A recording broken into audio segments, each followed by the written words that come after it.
outside of JST. I've just put it on my story again, actually.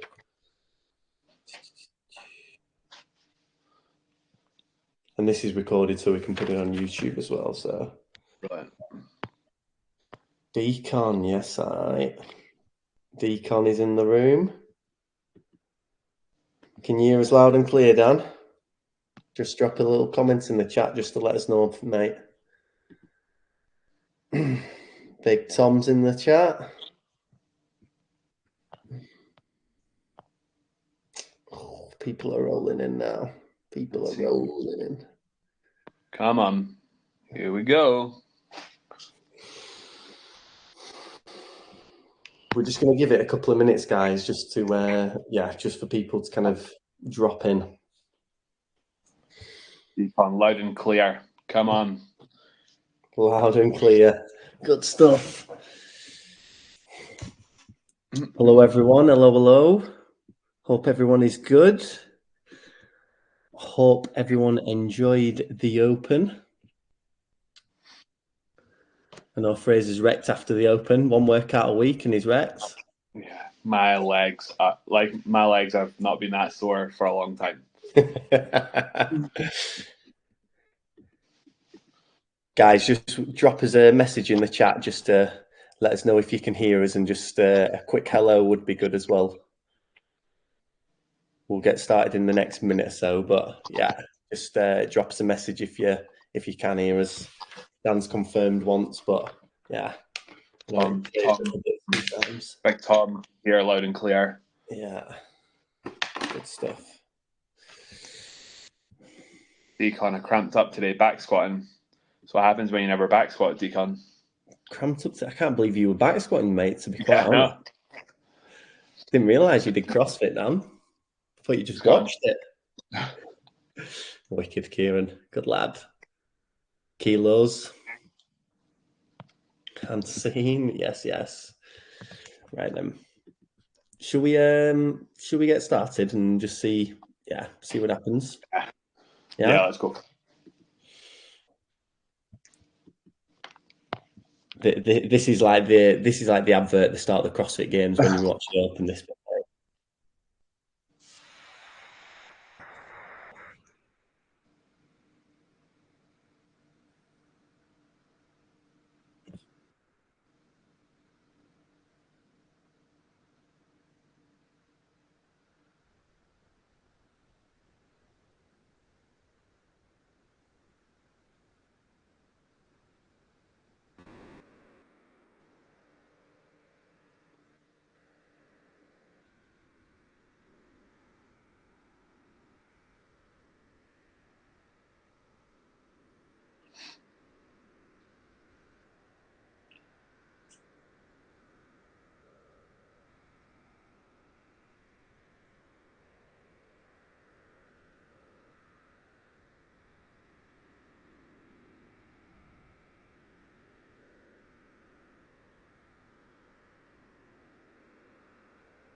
Love it. Right. Let's get stuck into the nitty-gritty of why we've set up this conversation for today. So we're going to be talking about teams and the opportunities we want to try and provide for people that want to do more teams, not just at like games, semi-finals level, across the whole board, to be honest, as well. So let's get stuck in. Are there any opening things you want to kind of drop in there, Fraser?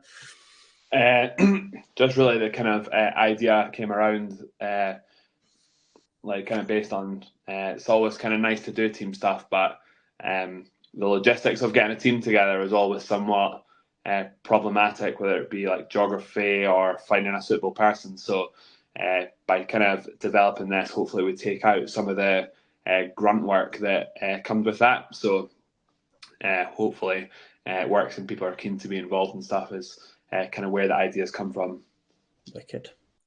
So the plan of this conversation is we're going to let you know what we're pitching first and kind of what it's all about, why we want to create it, how it can help you guys as well, and the levels of help we can offer each person.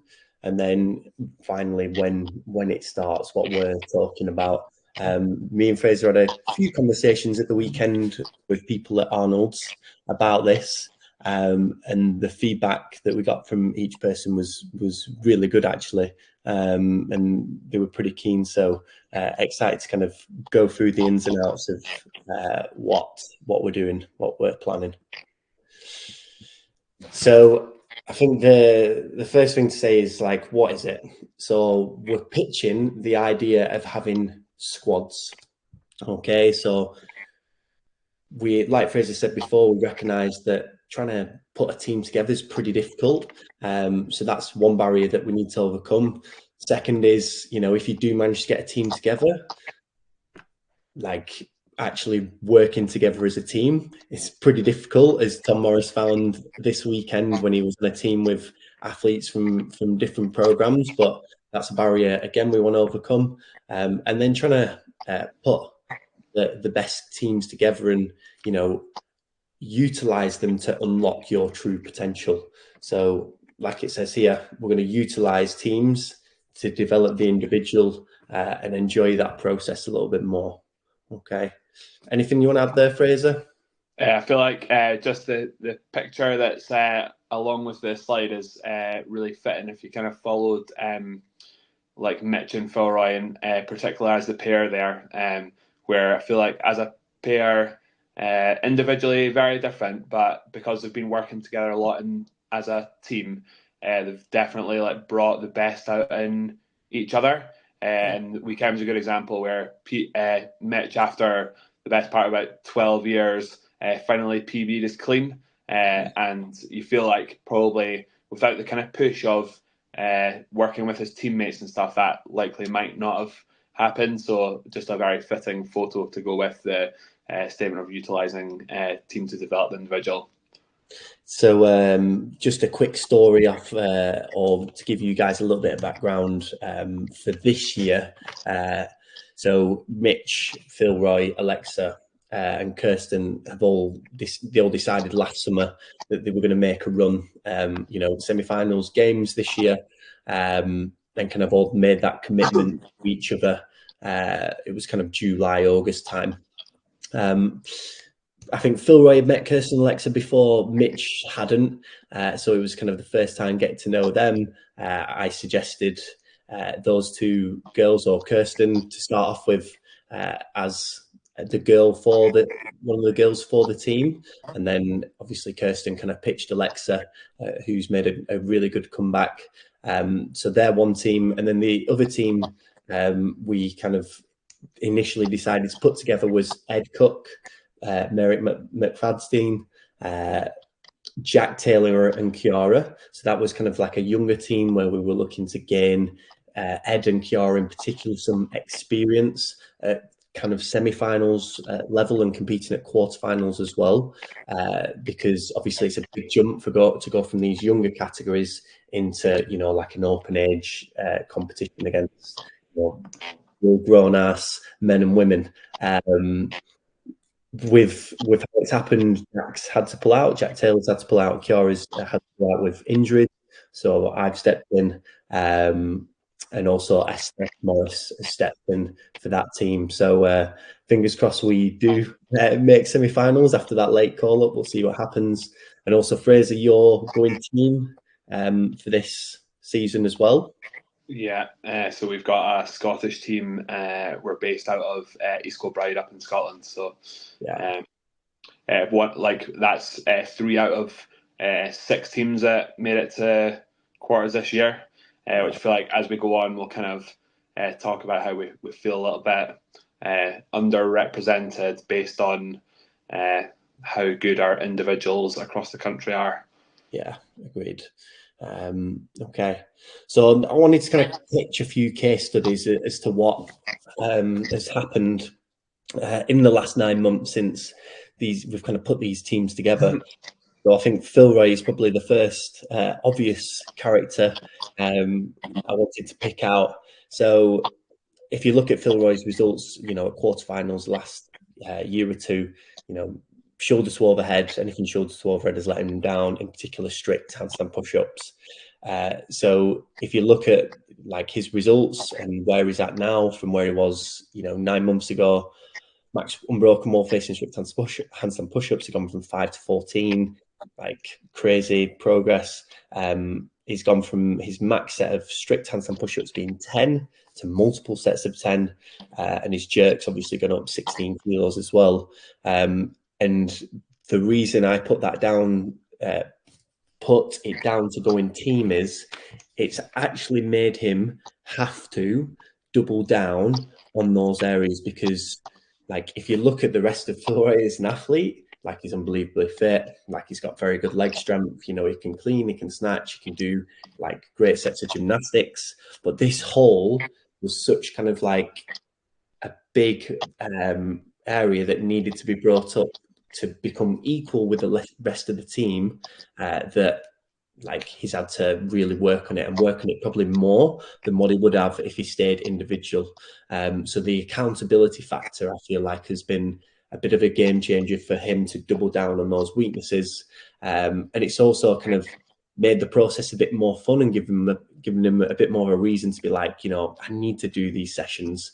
Okay. And then Mitch has obviously jumped in on some sessions with him to kind of give him a bit of a kick up the backside and make it a bit more fun, like I say. And, one of Kirsten's weaknesses has been strict handstand push-ups as well.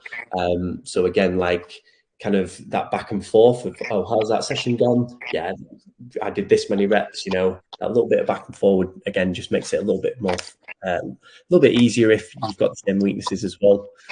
So yeah, Philroy's the first person I want to pick out. And obviously this last weekend, he came first individually and on the team. And I think since Mitch and Philroy have got together, I don't think they've lost a team competition other than the FRF Worlds. So yeah, I'd say not a bad record, that, is it?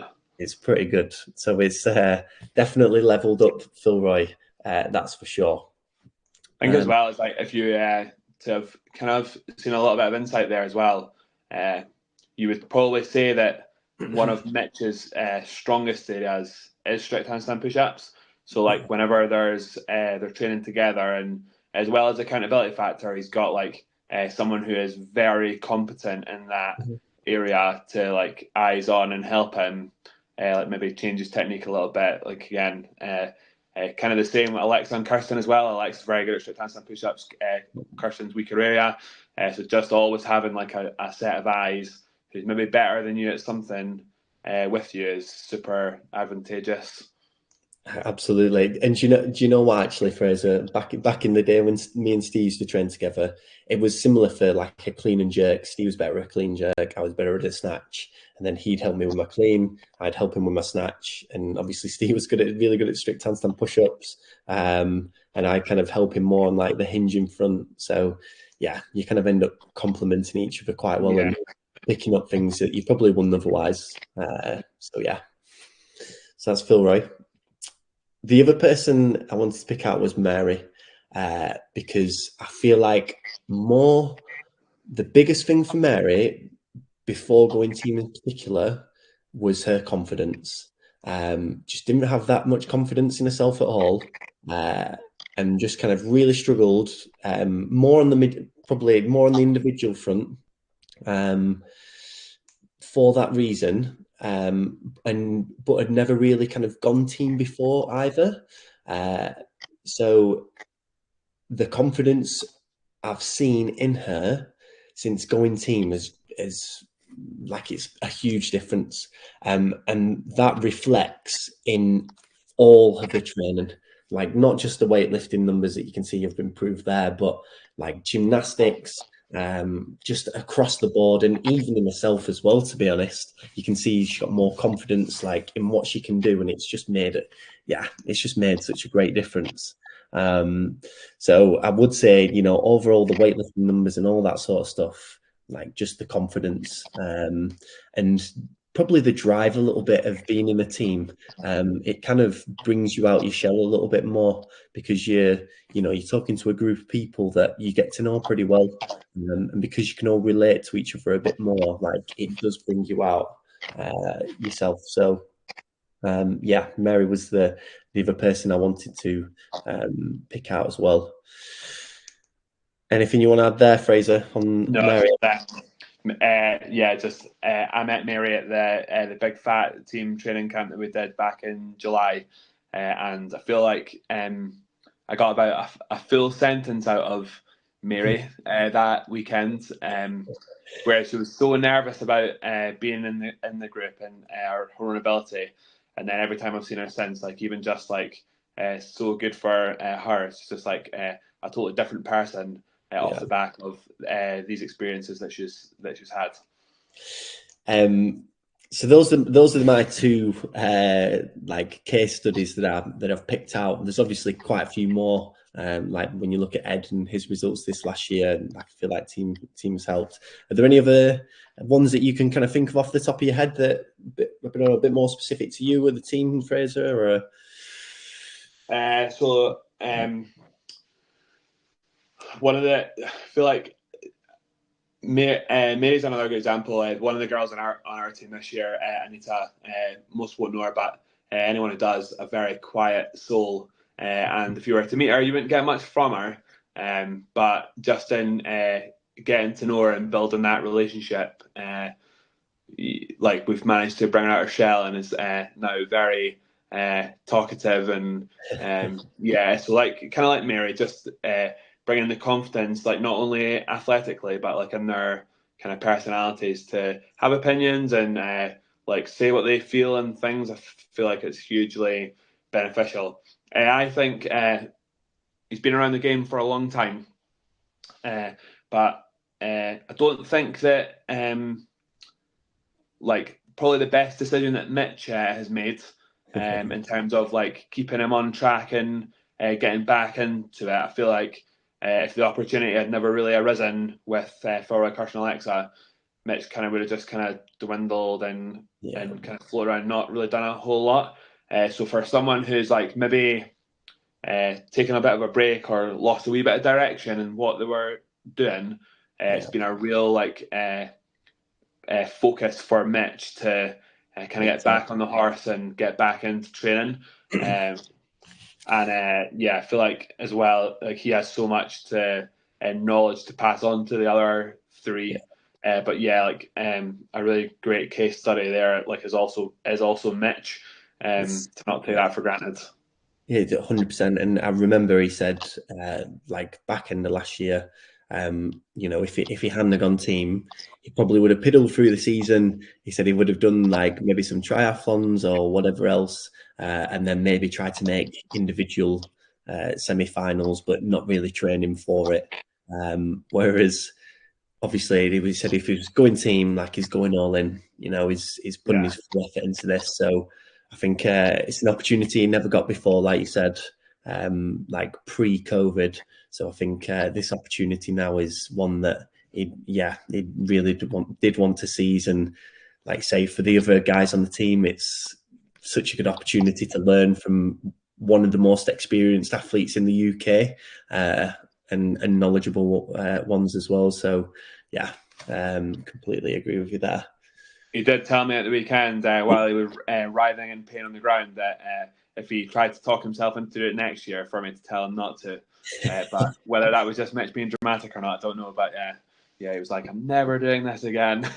He's still undecided, is what he's been telling me. So we will see. We will see.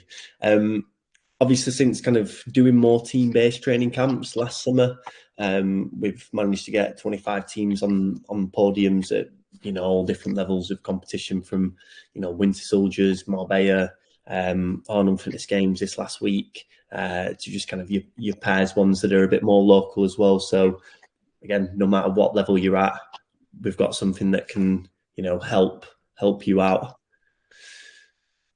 Okay, next one. So why do we want to create this? So we kind of said before, we want to help unlock individuals' potential, but that's one of the main reasons is we can see the benefit of this. It's going to help you become the best you can with a great community that's got your back. Okay, the more people we can get on teams together, like I've no doubt the more people you're going to know, like I said, you go to competitions, you know more people, like you have a good time with them, you find people who you click with. So yeah, it's going to open up more avenues there. Teams are fun, and I feel like the communication element, like we're talking about with Mary before, when kind of nurtured in the right way, holds everyone to higher standards. Whereas before, if you're both just training individually, like you might not say something to your mate that's going to help them to get better, because you might feel a bit awkward about it. But it might have been the right thing to say something in that moment. And I feel like when you're on a team, you're probably more likely to say stuff in those awkward moments. And it's actually the right time and the right place to do that. So I feel like for me, on a communication front, you're more likely to hold each other to higher standards. Improve the level of athletes at competitions so we can have better competitions. I know this is a point that you kind of touched on when we were talking the other day about this, I think, Fraser, after the weekend, or I think I was actually chatting to the AOD guys about this at the end of the weekend. They were like, it'd be good to kind of like have a big competition in the UK that can, like you use a full weight worm, like rather than a 120 kilo worm, we can use, heavier worms. Again, just trying to drag that level up in the UK.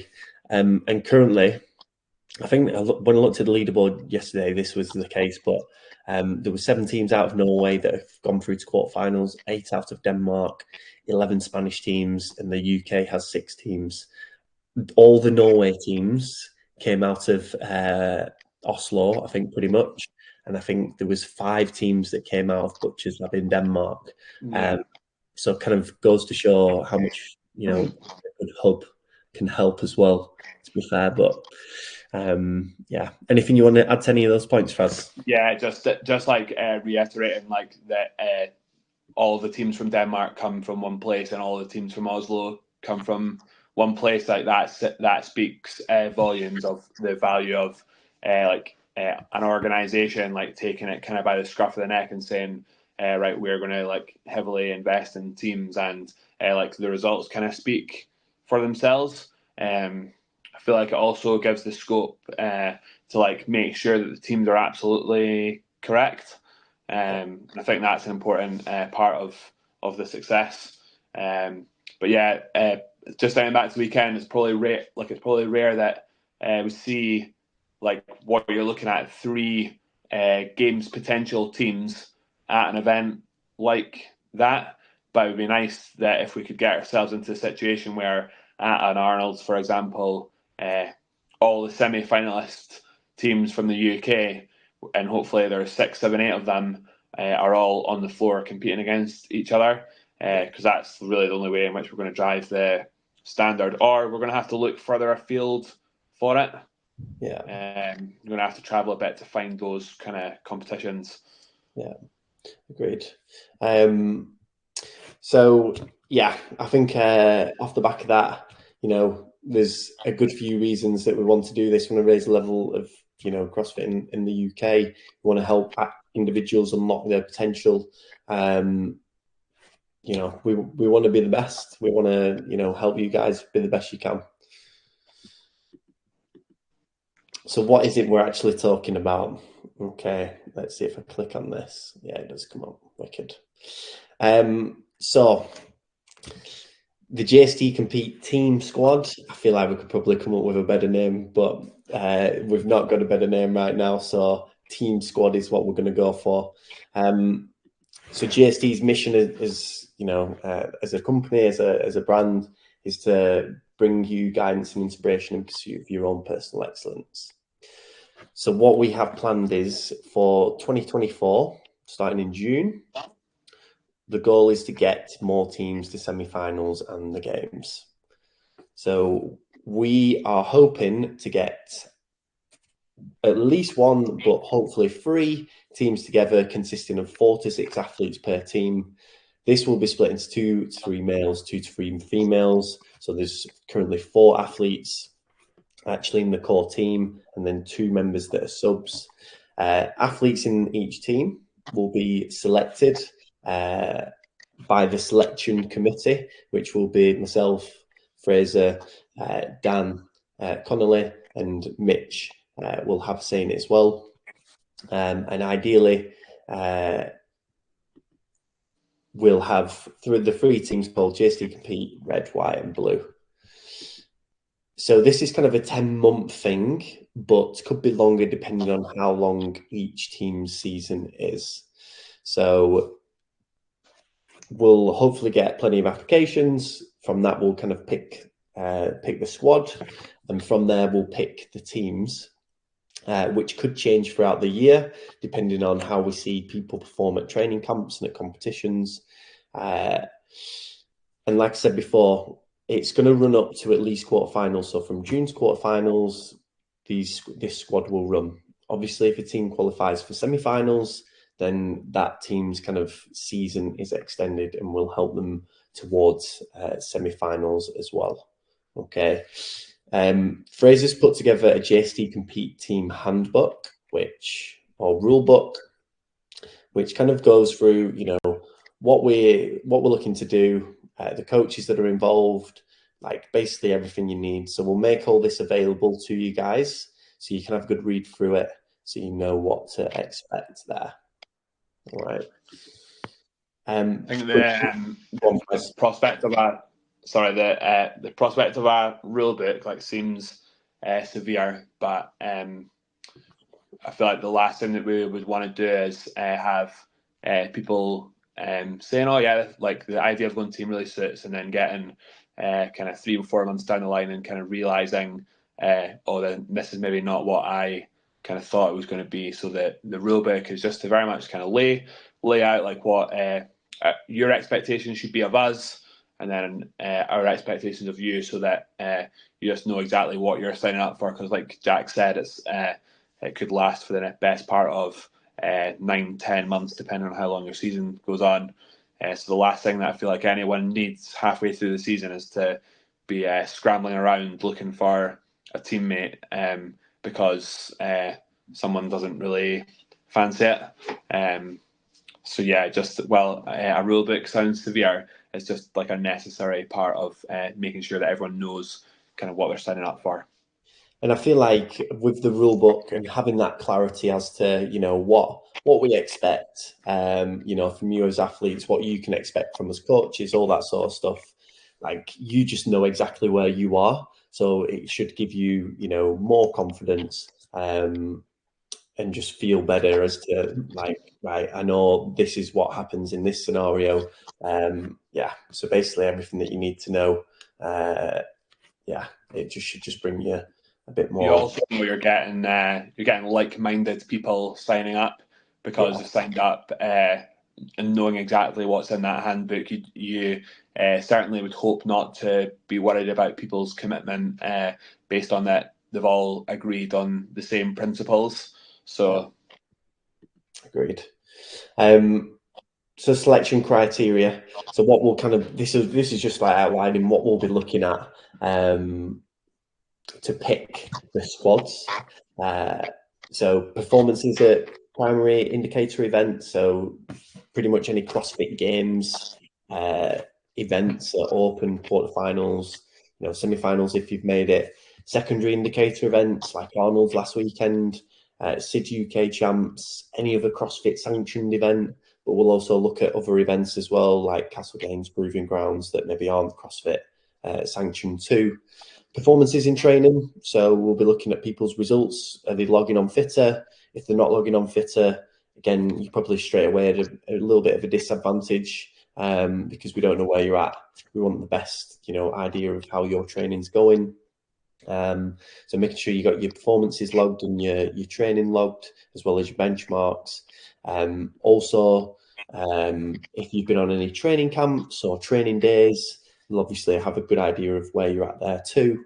Okay, so all those things will be taken into account. Age, how old you are. So I always remember like a quote from Sir Alex Ferguson, obviously ex the legendary Manchester United manager, saying, the blend of experience with the young youthful athletes is usually the best combination you have, because the experience brings the kind of the education side and the composure, whereas the younger athletes tend to bring more the energy and drive sometimes into the group.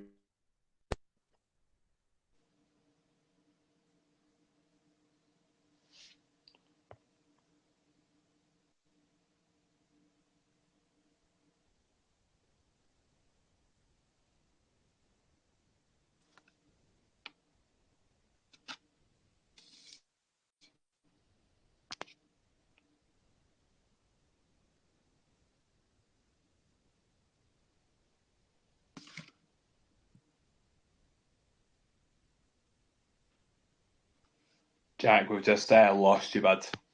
We just lost your volume there, bud.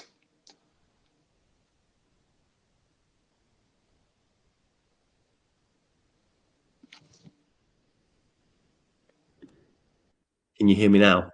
Yeah, there we go. Back. Where did I get to? Feel like you were just still kind of working through that criteria a little bit. Wait, was it age or after? Yeah, you were you had just spoken about Alex Ferguson. Okay. I was basically just saying we'll kind of take age into account. So I'll go coach feedback again. I was basically saying about coach feedback. If you've got an individual coach, we'll obviously speak to them. If there's a coach at your gym that we know and trust, again, we'll likely reach out to them and just see, like how you are in the gym. Take a few opinions and thoughts into account from, like I say, people that we know and trust on the coach feedback front. Attitude and behaviour at events and during training. I think a big one for us is, like, you're a relatively humble person. You respect your environment as well. If you're going around being a bit of a penis, it's probably going to be a bit of a mark against you. But like I say, we'll take into account your attitude and behaviour. Mitigating factors, so that could include, previous injuries and that sort of stuff, like how often you get injured, just like what situation that you're in. Are you in a different country, or what's the crack? And then anticipated squad dynamics. So they're going to be people that clash. I've no doubt that there will be, but yeah, how we can manage that is important as well. Is there anything you want to kind of retouch on there, Fraz? Nah, I feel like you've kind of covered all that fairly well, Jack. Cool. Right then, let's get into the nitty gritty of what's included in the actual squads. So in the 10-month period, or it could be possibly 12 months if that goes longer, there could be potentially an additional training camp before semi-finals, but that's to be ironed out, with this obviously being the first year. But in the 10-month period, there will be 5 2-day training camps, okay, where the 3 squads get together, and like any other sport where, you kind of maybe going for the Olympics, or you're kind of in that sort of space. Like, this is like a national training camp. The best squads are getting together, the best teams getting together to go head to head against each other, get some good coaching. So as well as there being national training camps, there's also regional training sessions as well. Okay, so say you don't make the squads, there's obviously on the other months, ideally we'll have regional training sessions. So, potentially one in Scotland, one in the North, one in the Midlands, like wherever we can.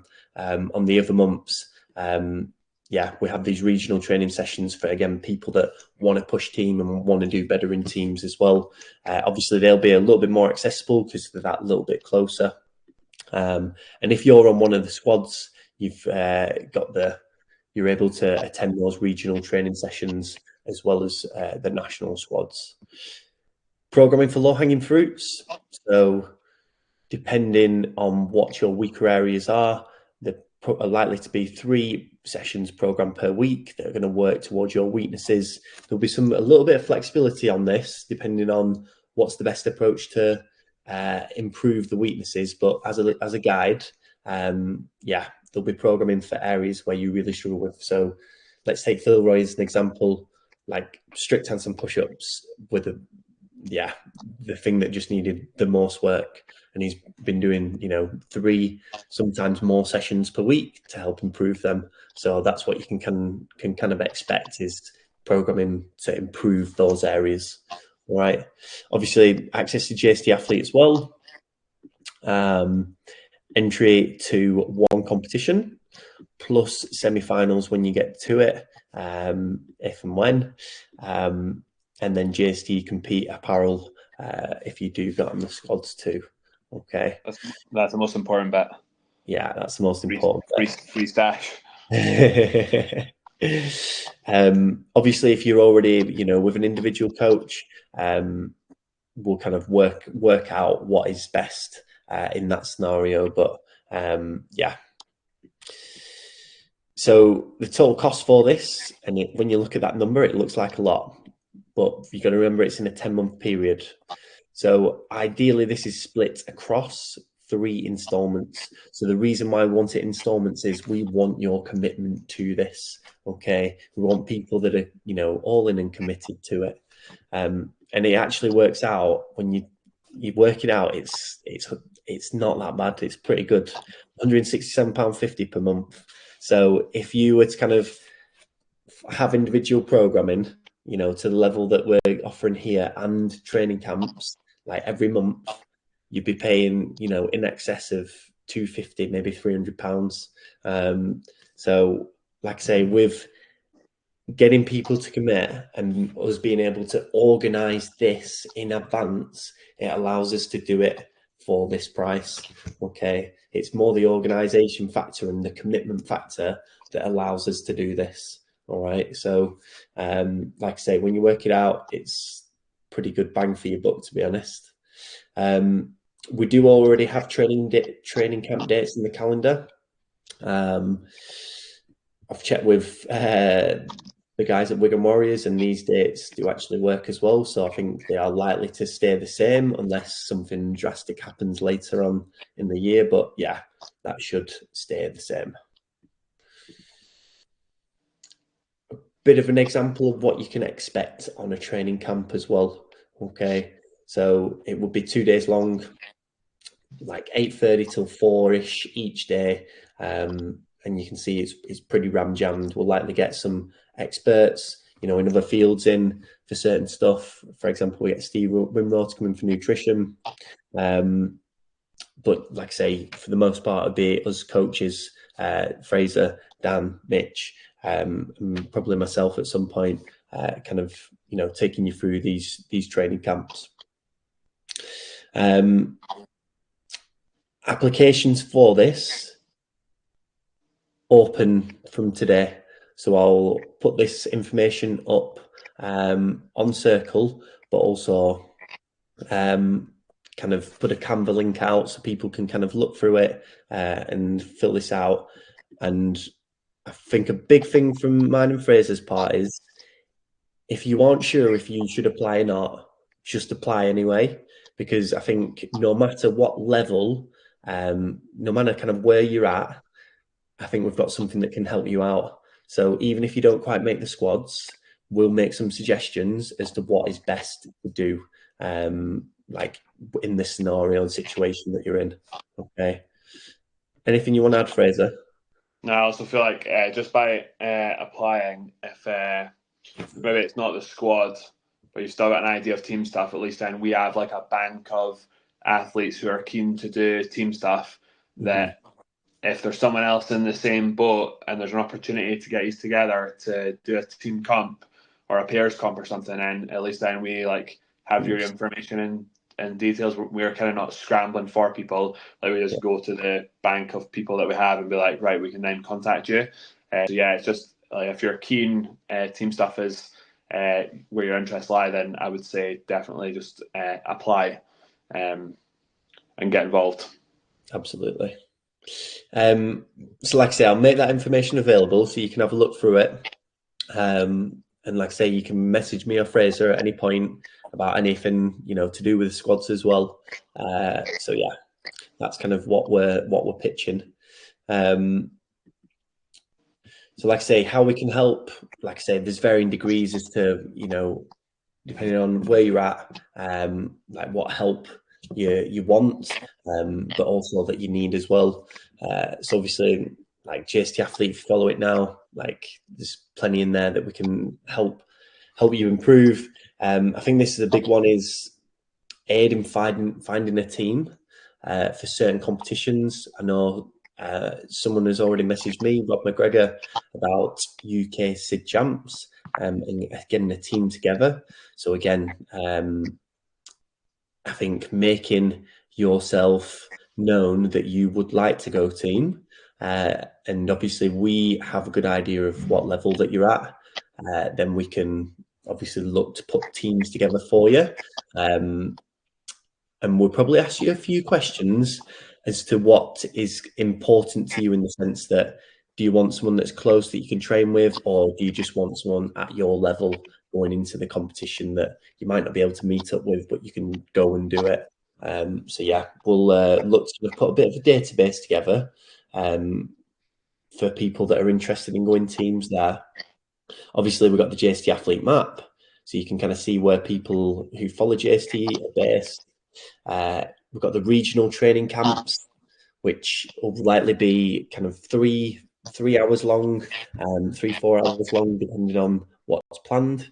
The individual programming for low hanging fruits, competition support. Me and Fraser and Jamie were there at the weekend helping out. So we'll kind of make sure we're at the comps where there's plenty of you guys there. Like SID UK Champs is probably the next one, possibly French Throwdown as well, but we'll see. And obviously we've got the national training camps for the guys who are on the squads. Anything I've left out there, Fraser? No, I think that's everything. Okay. So when does it start? You can apply now, but first training camp is in June. So yeah, that's kind of where we're at with kicking this off. I guess this is probably a good point to see if anyone has any questions that kind of jump to mind immediately.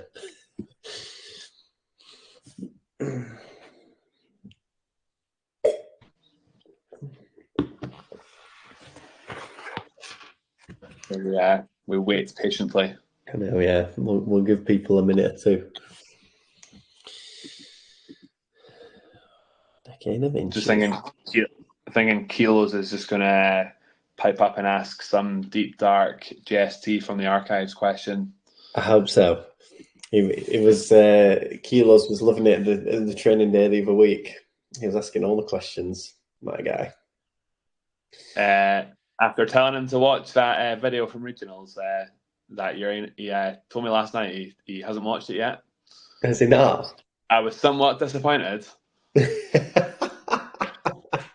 I sold it so well, and then he hasn't watched it.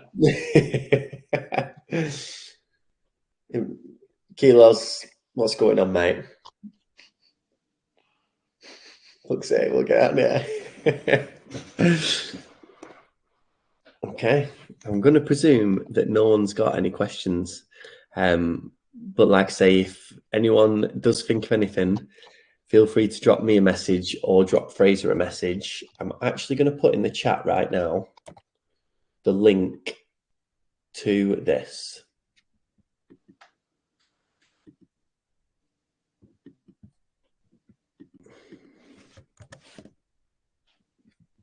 So there's a link to that.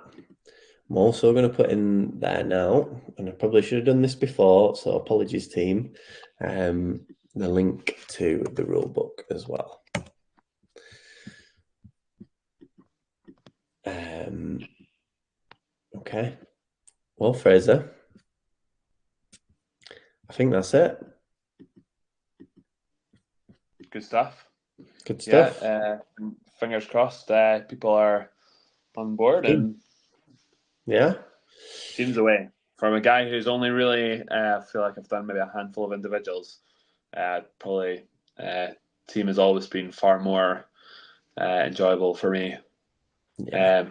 I've always like when I've had like a good run of like team comps, I've like always been like at my fittest as well. Yeah.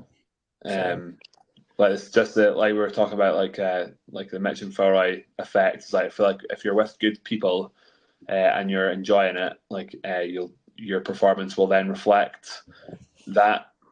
Yeah. Agreed. 100%.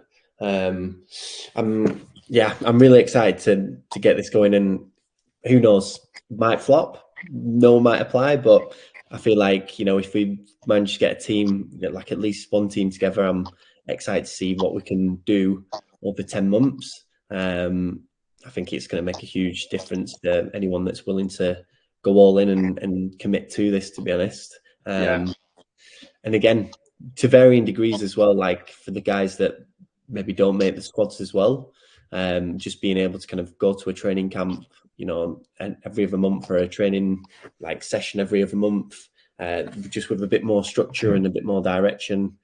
Again, like we've seen the difference from doing Big Fat Team training camp and a couple of others already. So yeah, yeah, so all right then.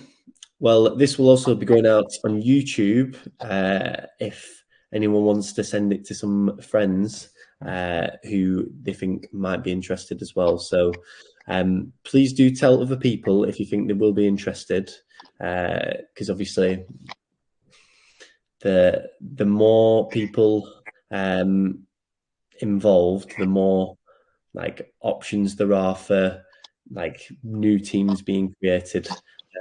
So yeah, keep us in the loop. All right, mate. Thank you very much. yeah. You're welcome. And thank you very much, team. We'll hopefully catch you soon. Is there anything else you need to sign off with? Anything else you want to let people know about? I think that's it. There is a training day in June, actually, for those who can attend at Forest Floor on the 8th of June, actually. That's the only thing I feel like I want to hit. Unreal. Unreal. I'm also loving your tractor behind you, mate. I was telling you, I'm back at my mum's, so back on the farm. So yeah, Just chop it. yeah, it's actually a maize. It's actually a maize harvester. Unreal. Yeah, yeah, back on Right. the farm. Right, team. Adios.